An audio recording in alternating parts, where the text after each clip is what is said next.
राम पर सवाल बिहार में उठा है और इसकी गूंज पूरे देश में सुनाई दे रही है। दरअसल हम राजद के प्रदेश दफ्तर के बाहर खड़े हैं और यहाँ दो तस्वीर हम आपको दिखाना चाहते हैं। एक तस्वीर तेजस्वी यादव और लालू यादव की है तो दूसरी तस्वीर रावण और राम की दिखाई जा रही है। दरअसल बिहार के शिक्षा मंत्री ने रामचरितमानस और सुंदर कांड के कुछ पंक्तियों पर आपत्ति जताई, उसके बाद बवाल मच गया। पटना से लेकर अयोध्या और दिल्ली में हाहाकार मच गया और अब पार्टी दफ्तर के बाहर एक पोस्टर लगाया गया है, जिसके बाद बिहार की सियासत में भूचाल मचना तय है।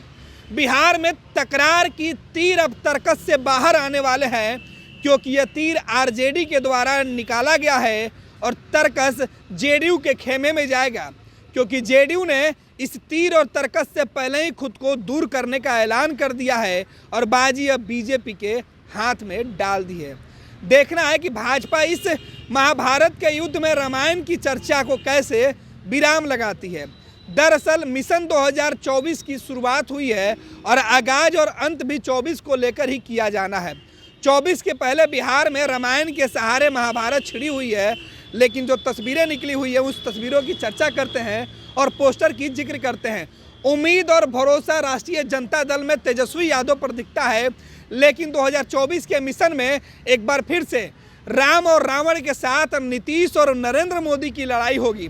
दरअसल यह पोस्टर लगाया गया है राजद के एक महिला कार्यकर्ता के द्वारा। पार्टी की नेता है, लेकिन संदेश साफ दिया गया है कि इस संदेश में नीतीश कुमार ही आने वाले दौर में 24 के मिशन में तेजस्वी यादव के सहारे नरेंद्र मोदी का अंत करेंगे। दरअसल जिन शब्दों पर फोकस किया गया है उस शब्द की हम चर्चा करते हैं। तस्वीर एक तरफ राम की लगाई गई है तो दूसरे तरफ रावण की लगाई गई है। एक तरफ कृष्ण खड़े हैं तो दूसरे तरफ कंस को दिखाया गया है। एक तरफ नीतीश कुमार, लालू यादव और पूरा जो महागठबंधन विपक्ष का कुनबा है उसके साथ खड़े हैं, तो नरेंद्र मोदी इस अपने कुनबे के साथ आते हुए दिखाई दे रहे हैं। जो विजयी रथ पे सवार है उस नरेंद्र मोदी के उस रथ को रोकने की कवायद बिहार में करने के लिए नीतीश कुमार को सामने लाया जा रहा है। दरअसल इस संदेश का मतलब क्या है वो भी हम आपको बता देते हैं। राम के पहले शब्द को फोकस किया गया है रा को, दूसरा रावण को भी फोकस किया गया है और बताया गया है कि राम, कृष्ण, कंस, नीतीश और नरेंद्र मोदी, जिस व्यक्ति के नाम का पहला अक्षर प्रभावशाली होता है उसके प्रभाव से ही उसका अंत होता है।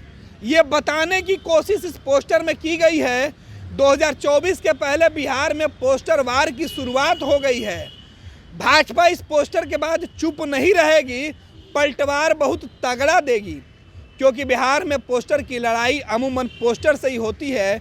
जुबान से चली हुई राम की बात अयोध्या के राम मंदिर तक पहुंच गई है। जुबान काटने की बात हुई है तो शब्दों को पोस्टर पर डाल दिया गया है। अब पोस्टर फटेगा या बिहार की सियासत में कुर्सी खसकेगा, यह देखना दिलचस्प होगा। फिलहाल आरजेडी के तरफ से जो संदेश है उसकी हम चर्चा कर लेते हैं। यह संदेश है कि जब किसी खास अक्षर या राशि से शुरू होने वाले नाम वाला व्यक्ति अत्यधिक शक्तिशाली हो जाता है, दंभी, अहंकारी और तानाशाही हो जाता है, अपनी शक्तियों का दुरुपयोग करने लगता है, जनमानस में अहंकार और त्राहिमाम मचा देता है, तब उसी अक्षर के राशि और उसी राशि से जिस व्यक्ति का नाम शुरू होता है वही उसका अंत करता है। यही वजह है कि तस्वीरें अंत में जो है वह मैसेज साफ दे रही है। एक तरफ नीतीश कुमार के हाथों में तीर और कमान दिया गया है और दूसरे तरफ निशाने पर नरेंद्र मोदी का सीना रखा गया है और कहा गया है कि नरेंद्र मोदी और नीतीश कुमार के बीच 2024 में मुकाबला होगा और एक ही नाम के पहले अक्षर के दो व्यक्ति, एक ही राशि के दो व्यक्ति आपस में मुकाबला करेंगे तो अंत अहंकार का होगा। देखिए, नीतीश कुमार के न को हाईलाइट किया गया है, कृष्ण के क को हाईलाइट किया गया है, राम के र को हाईलाइट किया गया है और इसी से बताया गया है कि जिस तरीके से रामायण युग में राम ने रावण का विनाश किया था, नाश किया था, वध किया था, खत्म किया था, नामो निशान मिटा दिया था, कृष्ण ने कंस का नाम मिटा दिया था और अब नीतीश कुमार नरेंद्र मोदी का नाम मिटा देंगे। दरअसल ऊपर के दोनों जिस चरित्र की चर्चा की गई है ये इसी वजह से जाने जाते हैं क्योंकि इन्होंने मुकाबला एक तरफ रावण का किया था तो दूसरे तरफ कंस का।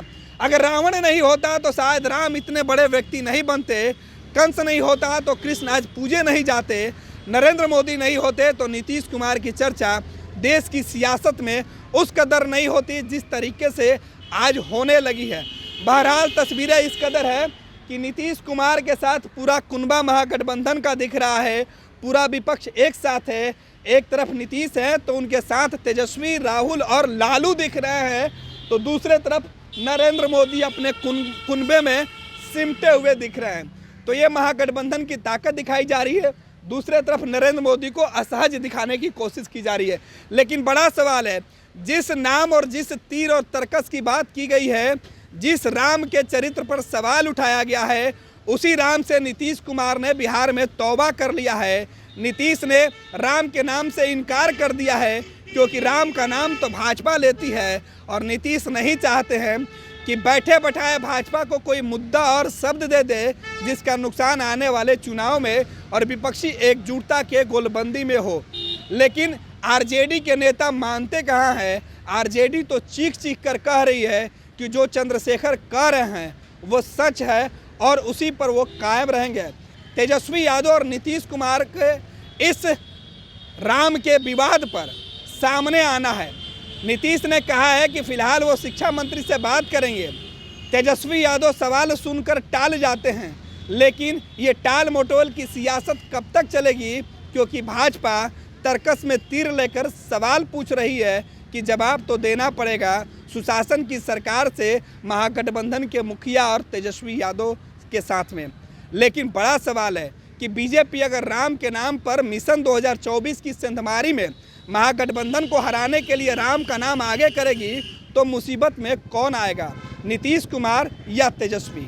देखना होगा। बहरहाल पार्टी दफ्तर के बाहर पोस्टर लगा दिया गया है और राम के सहारे नीतीश कुमार के हाथों नरेंद्र मोदी के अस्त होने की बात की जा रही है।